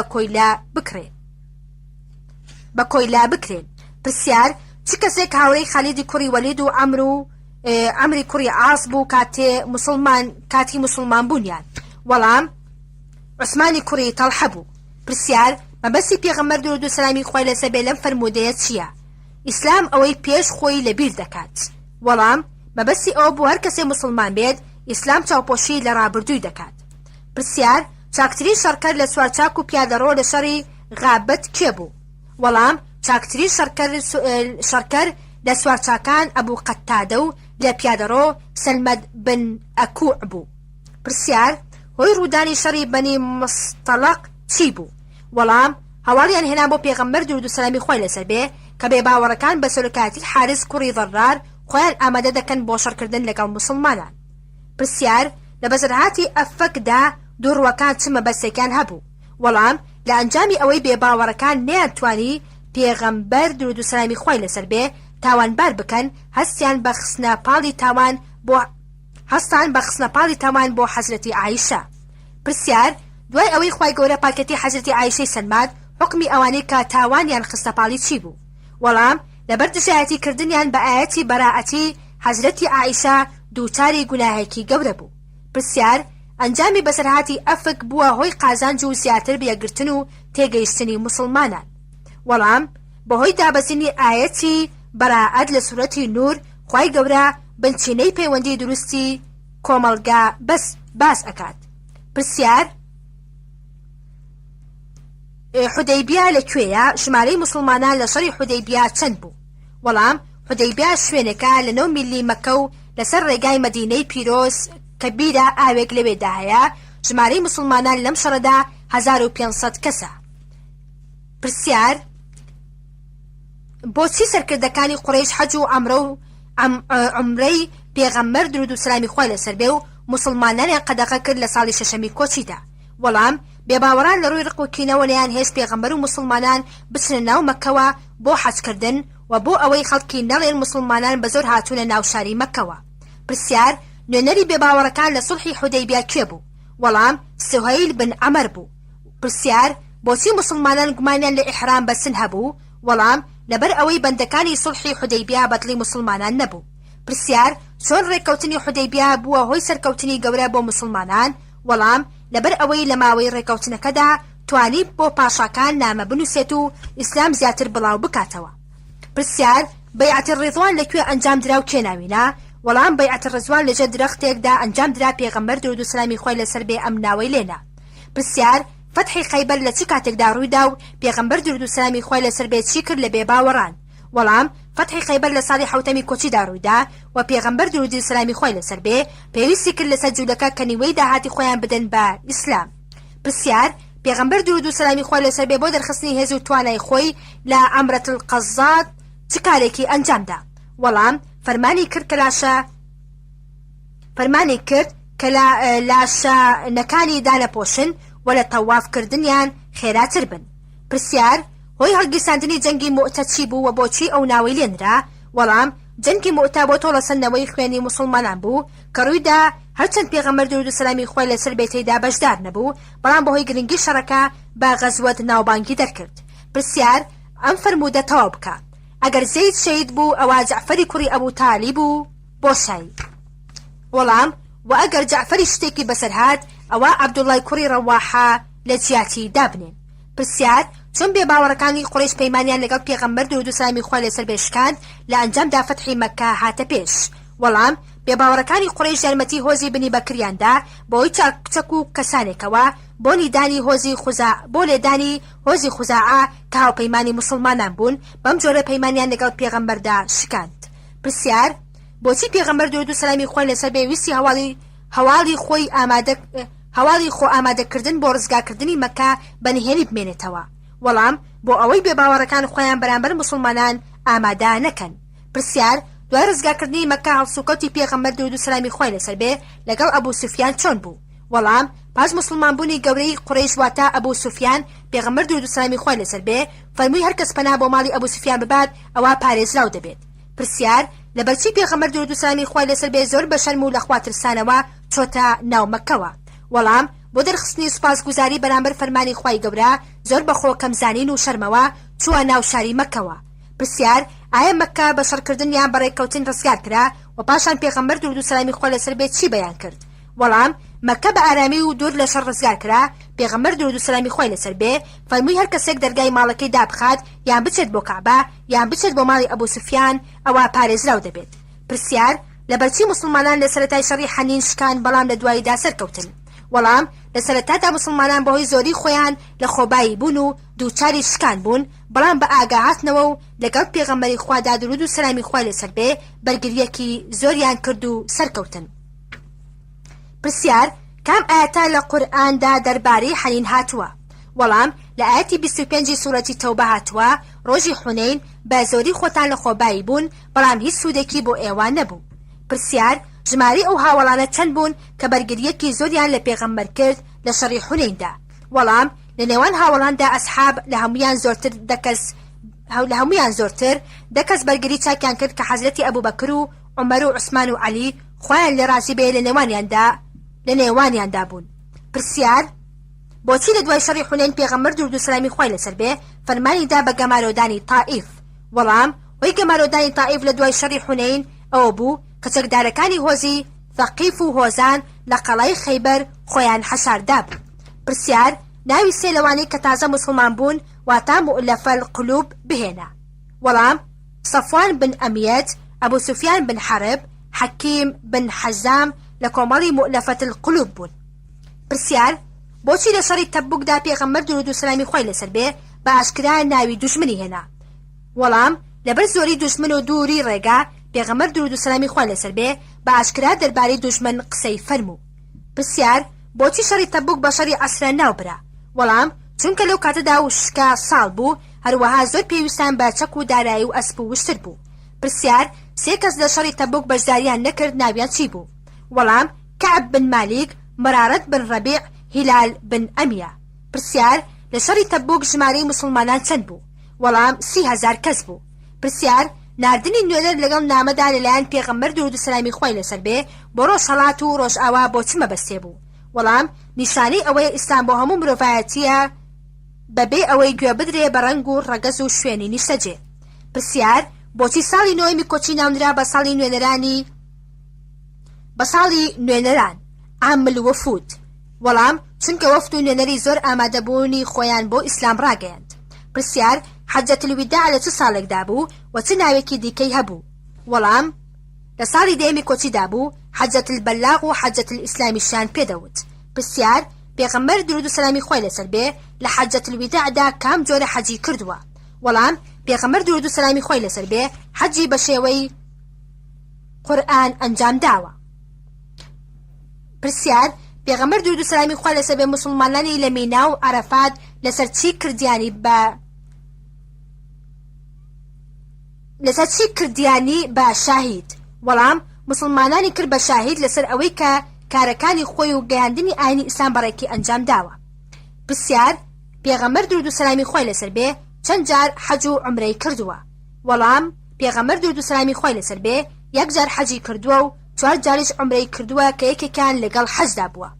پرسیار پێغەمبەر درود و سەلامی خۆی لەسەر بێ لە کۆتایی ژیانیدا بە ئازاری کام نەخۆشی ئەزیەتی ئەخوارد؟ وەڵام بە ئازاری نەخۆشی تاو سەرئێشان. پرسیار لە کاتی نەخۆشبوونی پێغەمبەری خوا درود و سەلامی خۆی لەسەر بێ چ کەسێک ئیمامەتی دەکرد بۆ نوێژکردن؟ وەڵام حەزرەتی ئەبوبەکر خوای لێ ڕازی بێت. پرسیار پێغەمبەر درود و سەلامی خۆی لەسەر بێ لە چ تەمەنێکدا وەفاتی فەرموو؟ وەڵام پێغەمبەر درود و سەلامی خۆی لەسەر بێ لە بەرەبەیانی ڕۆژی دووشەممە 12 ڕەبیع الئەوەل ساڵی دەیەمی کۆچی لە تەمەنی 63 ساڵیدا کۆچی دوایی کرد. پرسیار مسلمانان چۆن نوێژیان لەسەر پێغەمبەر درود و سەلامی خۆی لەسەر بێ کرد و بۆچی؟ وەڵام لەبەر ئەو خۆشەویستیە زۆرەی هەیان بوو بۆ پێغەمبەر درود و سەلامی خۆی لەسەر بێ تاک نوێژیان بەسەریا دەخوێند. پرسیار پێغەمبەر درود و سەلامی خۆی لەسەر بێ لە چ شوێنێک و بە قسەی کێ نێژرا؟ وەڵام بە پێشنیاری حەزرەتی ئەبوبەکر خوای لێ ڕازی بێت لە ماڵی ئائیشە نێژرا.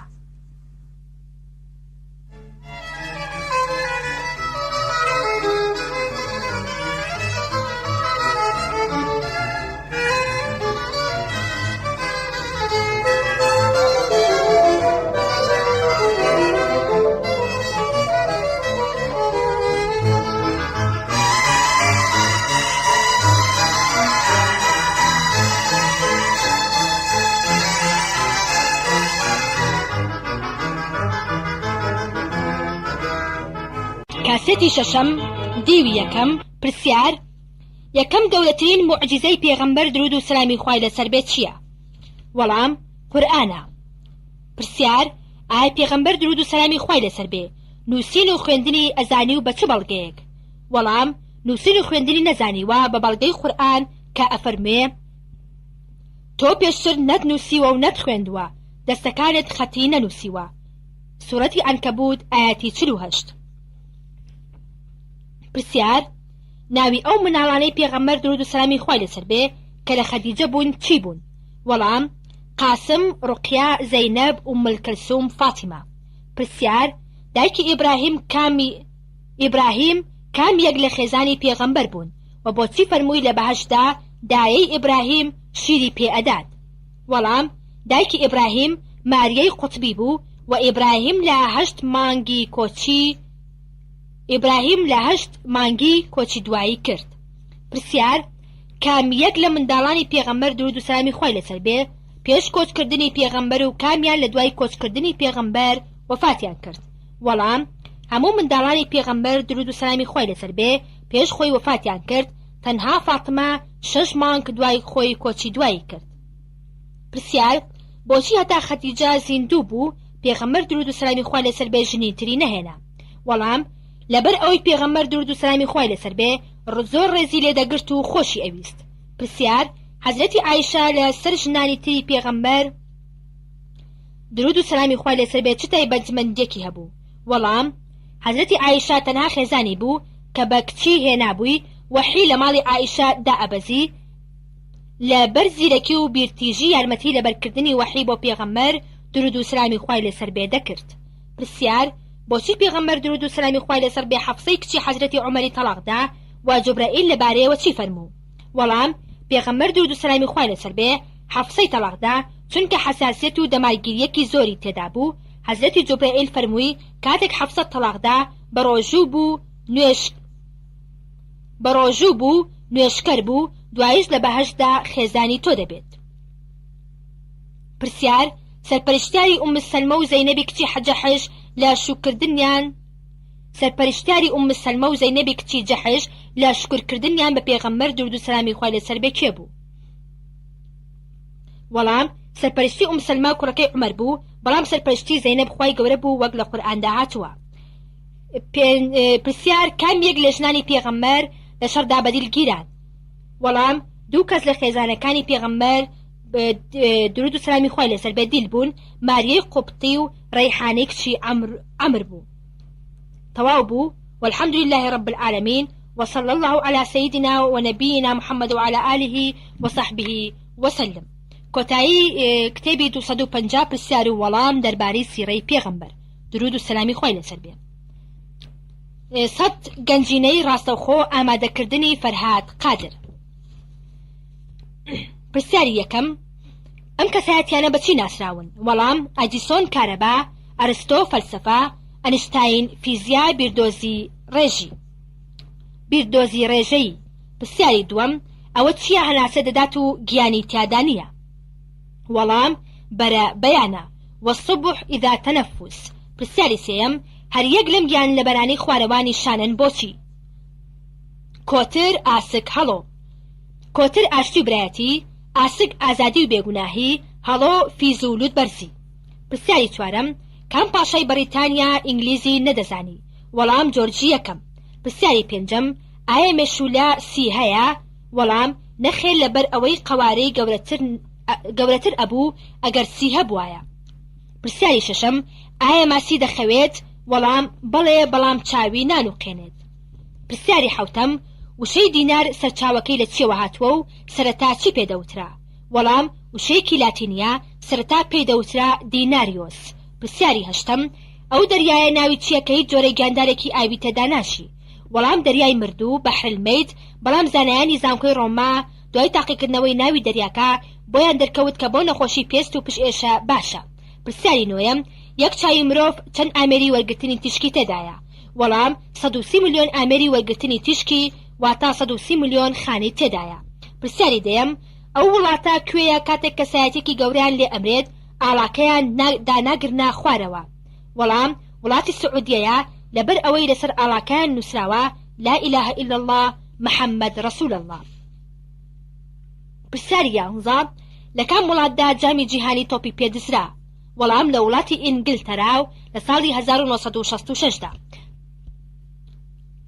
تێبینی کێشی جامەکە 5 کیلۆگرام ئاڵتون بوو لە عەیارەی 8دا. پرسیاری 12: بەهۆی جامی جیهانی بۆ تۆپی پێ جەنگ لە نێوان دوو وڵاتدا بەرپا بوو، کوێ بوو؟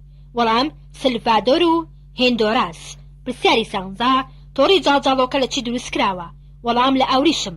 پرسیاری 14: مێشولە زۆرتر بە مرۆڤی سپی پێست، یا ڕەشپێست، یا زەرپێست، یا گەنم ڕەنگەوە بە کامیانەوە ئەدات؟ وەڵام: سپی پێست. پرسیاری 15: لە چ ساڵێکدا جەنگی جیهانی یەکەم دەستی پێکرد و لە چ ساڵێکیشدا کۆتایی پێهات؟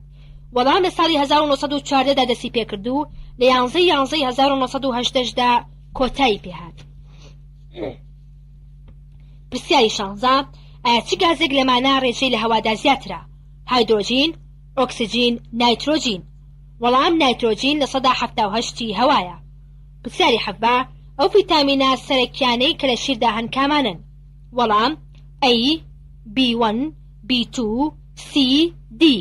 پرسیاری 18: چەند پارچە ئێسقان لە لاشەی مرۆڤدا هەیە؟ وەڵام 206 پارچە ئێسقان. پرسیاری 19 خێرایی حوسر لە سەعاتێکدا زیاترە یان فیل؟ وەڵام فیل زیاترە. حوسر لە سەعاتێکدا 10 کیلۆمتر دەبڕێت، بەڵام فیل 30 کیلۆمتر. پرسیاری 20 ئەم چوارینە شیعرە هی کێیە؟ ئەگەر هەمیشە هەر ڕۆژ دیار بێ، وای لێدێ ئیتر خەڵک لێی بێزار بێ، خۆ ئەگەر تا سەر تاریکە شەو بێ، ئەوسا ئەبێ پیشەمان خەو بێ. وەڵام پیرەمێرد. پرسیاری 21 وارماوە ناحەیەکی سەر بە قەزای هەڵەبجە بووە، بەڵام ئێستا نەماوە، ئایا ئەو ناحەیە دەکەوێتە کوێوە؟ وەڵام ناحی وارماوە کەوتۆتە ژێر دەریاچەی سیروانەوە، لە کاتی دروستکردنی بەنداوی دەربەندی خان بووە بە ژێر ئاوەوە. پرسیاری 22 ئەم چوارینەیە هیچ شاعیرێکە؟ لەم حوجرەی شەش گۆشە کەڕەی مەعبەری ئامە، یارب چییە هەرکەس بە هەوا و هەوەسێکە؟ سەد قافڵە ڕابورد و ئەتۆ غافڵی ئەیدڵ، گوێ بگرە لە هەر لایە کەناڵەی جەرەسێکە. وەڵام شعری شاعیر تاهیر بەگی جافا کوڕی وەسمان پاشای جافا. پرسیاری 23 ئەم وڵاتە لەکوێیە؟ شارێکی بێدانیشتوان، خاکێکی بێخۆڵ، ڕۆبارێکی بێ ئاو. وەڵام وڵاتێکە لەسەر نەخشەی جوگرافی. پرسیاری 24 لە ئاساوی ئەتار ساڵێک چەند ڕۆژە؟ وەڵام ساڵێک 88 ڕۆژە. پرسیاری 25 ناوی شاخی پیرەمەگرون لە چیەوە هاتووە یان کورتکراوەی چییە؟ وەڵام کورتکراوەی پیر ئەنبەرگرون یان پیر عومەرگرونە. تێبینی شاخی پیرەمەگرون بەرزەکەی 2588 مەترە، لە کتێبە مێژوویەکاندا بە نێسیر ناوبراوە. زۆر سەرچاوە وای بۆ دەچن کە کەشتی نوح لەوێ نیشت بێتەوە، بەپێی قسەی دانیشتوانی گوندی زێوێ کە دەکەوێتە دامێنی پیرەمەگرونەوە. ئەوانە حەوت برابوون، هەر یەکەو بەرەو شوێنێک کۆچیان کردووە. لەوانە پیری شەوکێڵ کە لە ناوچەی شارباژەر جێگیر بووە، هەروەها پیر مەسوور کە هاتۆتە سلێمانی و ئێستا گۆڕەکەی لە گەڕەکی پیر مەسوورە، هەروەها پیرەمەگرون کە گوندی زێوەی ئاوەدان کردوتەوە و ئێستا گۆڕەکەی لەو گوندەیە.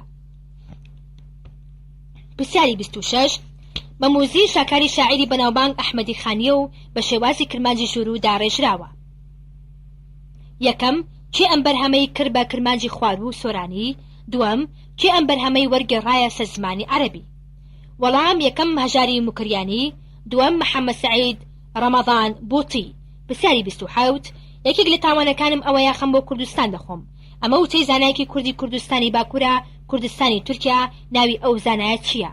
وەڵام مامۆستا سەعید نەورەسی. پرسیاری 28 ئایا گۆڤاری گەلاوێش چەند ساڵ بە بەردەوامی بڵاو کرایەوە؟ وەڵام ماوەی 10 ساڵ واتە 1939 بۆ 1949. پرسیاری 29 دڵ لە ڕۆژێکدا چەند جار لێ ئەدات؟ وەڵام 115,000 جار و لە ساڵێکدا نزیکەی 40 ملیۆن جار لێ ئەدات. پرسیاری 30 یەکەم ڕۆژنامەی سیاسی کوردی کە لە سەردەمی دەسەڵاتی مەلەکیدا لە عێراق دەرچووبێ، توانی بێتی ئازادانە هەڵوێستی سیاسی دەربڕێ، کامە بوو؟ خاوەنی ئیمتیازەکەشی کێ بوو؟ وەڵام ڕۆژنامەی نزار خاوەنی ئیمتیازەکەی مامۆستا عەلاءەدین سوجادی بوو و ماوەی 11 مانگ بە بەردەوامی بڵاو کرایەوە لە ئازاری 1948 بۆ شوباتی 1949. پرسیاری 31 ئەمرا لە زمانەوانیدا مانای چی دەگەیەنێت؟ وەڵام واتای سەردان دەگەیەنێت. پرسیاری 32 لە قورئاندا ناوی سێکانی بەهەشت هاتووە کامانن؟ وەڵام کافور، تەسنیم، سەلسەبیل. پرسیاری 33 سەرگەورەی مەلائیکەتەکان کێیە؟ وەڵام حەزرەتی جوبرەئیلە. پرسیاری 34 دۆزەخ چەند دەرگای هەیە و بەهەشت چەند دەرگای هەیە؟ وەڵام دۆزەخ 7 دەرگای هەیە و بەهەشت 8 دەرگای هەیە. پرسیاری 35 کام خەلیفە لە خەلافەتدا درێژترین ماوەی خەلافەتی خایاند؟ وەڵام خەلیفە عوسمانی کوڕی ئەفان. پرسیاری 36 لە چه کاتێکدا ئەم دوو ئایا ئەوترێت اللهم كما حسنت خلقي فحسينا خلقي؟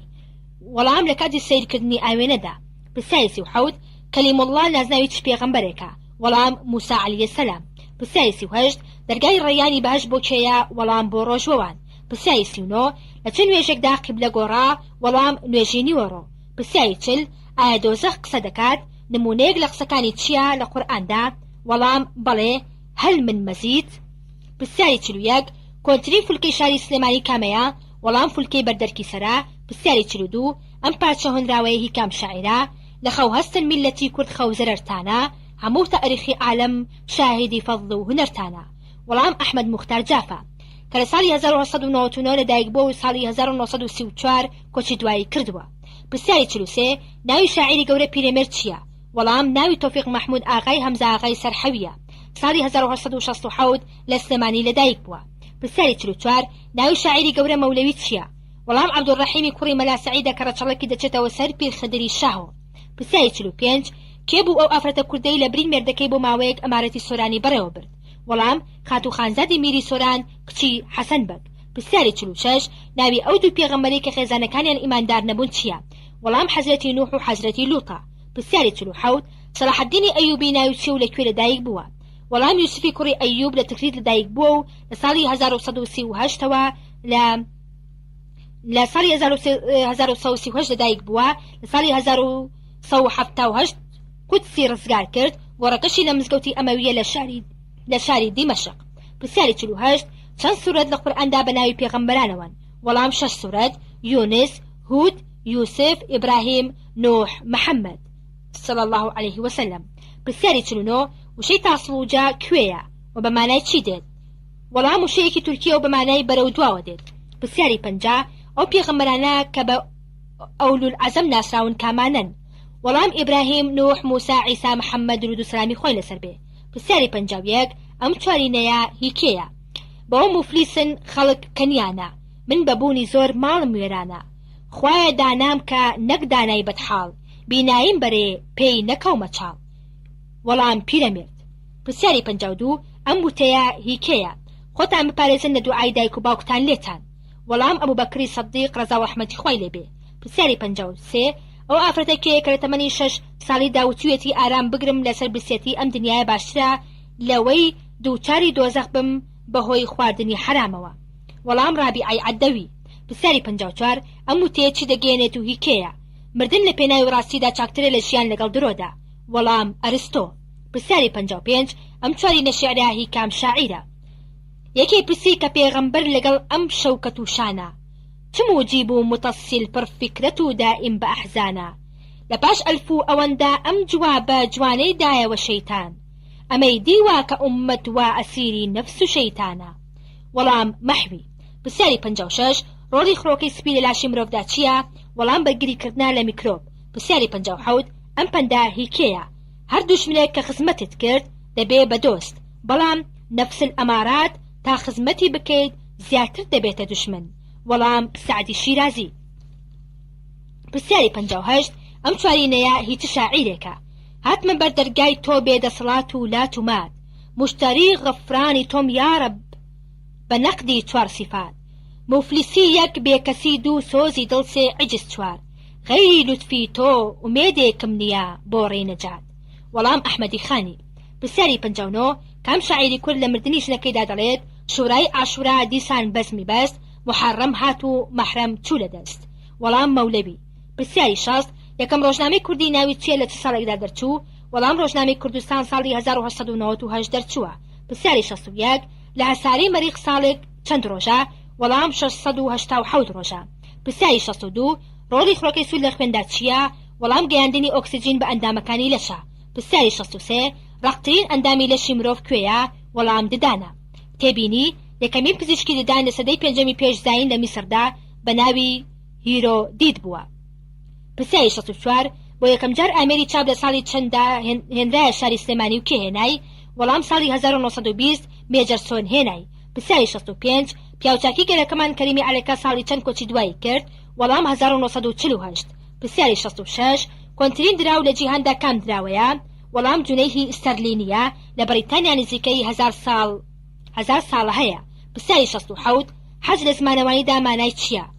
وەڵام نیاز، حەج البەیت. پرسیاری 68 پەرچەمی ئۆلۆمپی چی دەگەێنێت؟ وەڵام تەختێکی سپیە و 5 بازنەی تێدایە، کاریەکان ڕەنگێکە کە نیشاندەری 5 کیشوەرەکەیە. پرسیاری 69 ئەو شتە چییە ئەتوانێ بنووسێ بەڵام ناتوانێ بخوێنێتەوە؟ وەڵام پێنووسە. پرسیاری 70 مرۆڤ لە کاتی بە پێڕۆیشتندا ماسوولەکانی لەشی زیاتر دەجوڵێ یان لە کاتی مەلەکردندا؟ وەڵام لە کاتی بە پێڕۆیشتندا 144 ماسوولکە دەجوڵێ، بەڵام لە کاتی مەلەکردندا هەموو ماسوولکەکانی دەجوڵێ.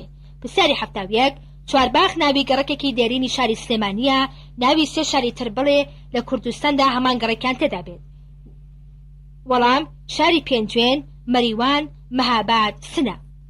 پرسیاری 72 کێ بوو ئەو کەسەی بانگەوازی کرد بۆ دامەزراندنی زانکۆیەکی گەورە بە ناوی زەهرا لە تورکیا؟ وەڵام بەدیع الزەمان مامۆستا سەعید نەورەسی. پرسیاری 73 ئەو ڕەنگانە کامانن کەمێش حەزیان لێ دەکات کەمێش حەزیان لێ ناکات؟ وەڵام ڕەنگی شین، زەرد، سوور، سپی، سەوز. پرسیاری 74 ئەم چوارینەیە ئیت شاعیرێکە. پیاوی گەورەمان نایەتە بەردڵ تاکو ئەو ڕۆژەی دەچێتە ژێرگەڵ، پاشان بۆی دەگرین بە جۆش و بەکوڵ، قەبرەکەی دەکەین بە باخچە و بەگوڵ. وەڵام شاعیری گەورە مفتی پێنجوێنی. پرسیاری 75 گەورەترین ژمارە کە لە قورئاندا هاتووە ژمارە چەندە؟ وەڵام 100,000 وەرسلنا إلى 100,000 أو يزيدون. صافات آياتي 147. پرسیاری 76 ئەو سوورەتەی ناوی بووکی قورئانی لێنراوە کامەیە؟ وەڵام سوورەتی ڕەحمانە. پرسیاری 77 ناوی دوو ڕۆژ لە ڕۆژەکانی هەفتە لە قورئاندا هاتووە کامانن؟ وەڵام جومعە و سەبت. پرسیاری 78 شێخ محمود لە چ ساڵێکدا ئەنجومەنی شارەوانی دامەزراند؟ وەڵام دەیدەی 1922. پرسیاری 79 گێتگا بە واتای چی دێت؟ وەڵام ئەو نانە خوساوە ڕقبۆوەیە کە بە شوانە. پرسیاری 80 لە کام نوێژدا 4 تەحیاتی تێدەکەوێت؟ وەڵام لە نوێژی ئێوارە مەغریب. تێبینی لە کاتی نوێژی جەماعەت لە ڕکعاتی دووەمدا واتای لە تەحیاتدا. پرسیاری 81 ئەو مێژونووسە کوردەکەیە کە کتێبی وەفیات الأعیانی داناوە؟ وەڵام ئیبن خەلەکان. پرسیاری 82 زۆر جار وشەی محتەرف لە یاریە وەرزشیە کاندا بەرگوێمان دەکەوێت، ئەم وشەیە ماناکەی چی دەگەێنێ؟ وەڵام ئەو وەرزشکارە دەگرێتەوە کە بەشداری پاڵەوانێتەکان دەکات بە مەبەستی بەدەستهێنانی پارە و پول. پرسیاری 83 جاجاڵۆکە چەند پێی هەیە؟ وەڵام 8 پێی هەیە. پرسیاری 84 ئەو ئاژەڵە کامەیە کە بەرزترین ڕێژەی پاڵەپەستوی خوێنی هەیە؟ وەڵام زەرافە. پرسیاری 85 ئەو وێنە کێشە جیهانیە کێ بوو کاتێک وێنەی خۆی کێشا تەنهایە گوێچکەی لە وێنەکە کێشا؟ وەڵام ڤانکوخ، چونکە گوێچکەیەکی بە دیاری پێشکەش کرد بە خۆشەویستەکەی. پرسیاری 86 زانکۆی سلێمانی لە چ ساڵێکدا دامەزرا؟ وەڵام لە بەرواری 23 1968. پرسیاری 87 ئەو وڵاتە کوێیە کە یادی سەربەخۆیی تیادا ناکرێ؟ وەڵام بەریتانیایە، چونکە لەلایەن هیچ وڵاتێکەوە داگیر نەکراوە تا یادی سەربەخۆیی بکاتەوە. پرسیاری 88 بەکام جۆری یاری وەرزشی دەوترێ بووکی یاریەکان؟ عروس الألعاب. وەڵام یاری گۆڕەپان و مەیدان ساحە و مەیدان. پرسیاری 89 ئەو کرمە کە لای ئێمە بە 1000 پێ ناسراوە چەند پێی هەیە؟ وەڵام 40 پێ، 2 شاخ و 2 کلکیشی هەیە. پرسیاری 90 لە یاری کارەتیدا پشتێن بەپێی قۆناغ و ئاسی یاریزان دەبەخشرێت، ئایا ڕەنگی پشتێنەکان بەپێی ئاستەکان چۆنن؟ وەڵام ڕەنگی سپی، زەرد، پرتەقاڵی، سەوز، شین، قاوەی ڕێژ، ڕەنگی ڕەش چەند نمرەیەکی هەیە. پرسیاری 91 بۆ یەکەم جار قبلە نەمان لەلایەن کێوە دروستکرا؟ وەڵام لەلایەن ئەلار ئەسبیریەوە دۆزرایەوە لە ساڵی 1911. پرسیاری 92 بۆ یەکەم جار لە چه ساڵێکدا فڕۆکە هاتە شاری سلێمانی؟ وەڵام ساڵی 1916 لەلایەن ئەفسەرێکی ئەڵمانیەوە فڕۆکەکە کەوتە شیوی دۆزەخ مینە و فڕۆکەوانەکەشی مرد. پرسیاری 93 یەکەم ساڵی کوردی لەگەڵ دامەزراندنی چ دەوڵەتێکدا دەست پێ دەکات؟ وەڵام دەوڵەتی ماد ڕێکەوتی 700 ساڵ پێش زاین دەکات. پرسیاری 94 ئەم چوارینەیە هی کێیە؟ چی بەسەر هات تاقی کسرا هەیبەتی سوڵتان ڕەشاد؟ حکمی هارونا ڕەشید و تەخت و بەختی کەیقوباد، چەند هەزار ئینسانی ناسک جوملە بوو ناخاک و خۆڵ، کوورەی ئەرزا سەراسەر پڕ لە ئێسقانی عەباد. وەڵام شێخ محمودی حەفیدە. پرسیاری 95 ماتۆری کارەبا لەلایەن چه زانایەکەوە داهێنرا؟ وەڵام نیقۆلا دیزل لە ساڵی 1893 لە ئەڵمانیا. پرسیاری 96 مانگەکانی ساڵی کوردی کامانن؟ وەڵام نەورۆز، خاکەلێ و گوڵان، بانەمەڕ، جۆزەردان، پوشپەر، خەرمانان، گەڵابێش، ڕەزبەر، موشتاخان، گەڵاڕێزان، خەزەروەر، سەرماوەرز، بەفرانبار، ڕێبەندان، ڕەشەمێ. پرسیاری 97 ئەم پێغەمبەرانە ئیبراهیم، نوح، ئیدریس، محەممەد چ پیشەیەکان هەبووە؟ وەڵام ئیبراهیم کوتاڵفرۆشی، نوح دارتاشی، ئیدریس بەرگدرووی، محەممەد درود و سلامی خوا لەسەر بێشوانی و بازرگانی. پرسیاری 98 چوار خولەفای ڕاشیدین چ پیشەیەکان هەبووە؟ وەڵام ئەبوبەکری سەدیق کوتاڵفرۆشی، عومەری کوڕی خەداب فرۆشتنی کەلوپەلی خەڵکی، عوسمانی کوڕی عەفان بازرگانی، عەلی کوڕی ئەبی تالێب کرێکاری. پرسیاری 99 ئەم شیعراهی کێ و کێ کردوێتی بە کوردی؟ تێشووی سبەینێت هەڵگرا کڕێ بواری سەرسەفەری، بەس دنیا بە کۆڵتابە کە نازانی بۆ کوێی بەری، کۆکردنەوەت بۆ خەڵکیە و بۆ ئەوانیش تۆ کۆڵ بەریت، ڕێی توێشودارانت دەبێ و بە تەماشنی توێشوو بەریت، پڕکە توێشوت کە ئێستاش لە بەردەمتایە، شەوی تاریکت لە پێشا ڕێگا احتیاجی چرایە، بە سبەی نێوا مەنازە، خوا ئەزانێ چەندی دوێنێ و ئەمڕۆوا لە ناو خاکدایە، زۆر جار تەرمت بۆ گۆڕستان لەگەڵ خەڵکیدا بردووە، دڵنیاش بە ڕۆژێ ئەو تەرمە تۆ دەبی کە خەڵکی هەڵیان گرتووە. وەڵام شعری ئیمامی شافعیە مامۆستا عەزیز ئالانی کردوویەتی با کوردی. پرسیاری سەد یەکەم ڕۆژنامە لە جیهاندا لە چ ساڵێکدا بڵاو کرایەوە؟ وەڵام ساڵی 1653 لە ڕۆمای پایتەختی ئیتالیا بڵاو کرایەوە. چەند پندێک: ئەوانەی زۆر دەزانن کەم دەڵێن، ئەوانەی کەم دەزانن زۆر دەڵێن. داری ڕاست ڕەگی چەوتیشی هەیە. زۆر تۆوی خۆزگەم چاند و هیچم نەدووریەوە. بەختەوەر ئەوەیە چاندی و خواردی، بەدبەخت ئەوەیە کۆی کردەوە و بەجێ هێشت. کە کەوتی بیر لەوە مەکەرەوە کە چۆن کەوتی، بەڵکو بیر لەوە بکەرەوە چۆن هەستیتەوە. سەربەسی لەکوێ بێت نیشتمان لەوەیە. لەگەڵ نەزاندا مەڵێ، چونکە خەڵکی نازانن کامتان نەزانن. گەورەترین تاوانی مرۆڤ ئەوەیە کە دان بە هەڵەی خۆی نانێ. بەدناوکردن چەکی نامەردانە. دایک ئەو کەسەیە کە بەڕاستی لەگەڵ تا پێدەگەنێت و بە نەرمیش لێت تووڕە دەبێت. ئارامگرتن چاکترین چارەسەرا بۆ هەموو ڕاڕاییەک. ئەگەر جوانی لە ڕەوش بەرزتر بووایە، گوڵ لە بازار نەدەفرۆشرا. مرۆڤ بۆ پرسیارانە دەناسرێت کە دەیپرسێ، نەک بەو وەڵامانەی کە دەیداتەوە. دەستی کەس پشتی کەس ناخورێنێ. بە خۆشی زستان و بە خەندەی دوژمن باوەڕ مەکە. ئاو هەرچەندە گەرم بێت ئاگر دەکوژێنێتەوە. هیچ خۆشیەک وەک خۆشی لەش ساغی نییە. هیچ دوژمنێک هێندەی نەزانین زیان بە مرۆڤ ناگەێنێت. هیچ تاڵیەک وەک تاڵی هەژاری و نەبوونی نییە. هیچ ئاسن و قورساییەک هێندەی قەرزاری قورس نییە. هیچ سەرمایەک هێندەی ڕەوش گران بەها نییە. هەتاوی زیندوو مردوو گەرم ناکاتەوە. هۆش پەڕەشوتە تا نەکرێتەوە سوودی نییە. بەدناوکردن چەکی نامەردانە. کۆتایی کتێبی گەنجینەی ڕاستەوخۆ، ئامادەکردنی فەرهاد قادر.